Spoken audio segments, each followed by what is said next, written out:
Okay guys, sorry the vacuum's half reclined. I didn't pop it back into place, but here's the finished product for the most part. It's pieced together from another wind tunnel at the moment. Well, I'm letting the hose soak and some other pieces and parts. But this is a wind tunnel, model number U5721-900. See?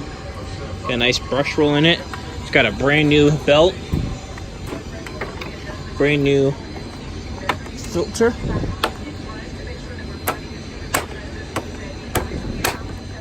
So, this machine, as you guys saw, was in pretty sorry shape. So let's go ahead and give it a run. It still sticks pretty good. Yeah, it's a little rusty down there. Let's go ahead and get going.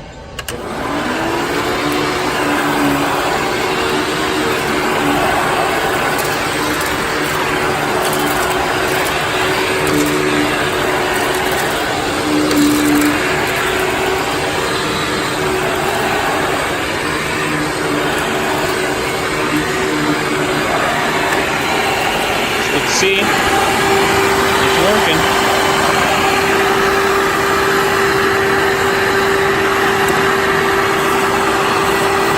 It has suction, but it's not the greatest. But it still has suction, and it works now. So I'm happy with that. Anyways, guys, thanks for watching.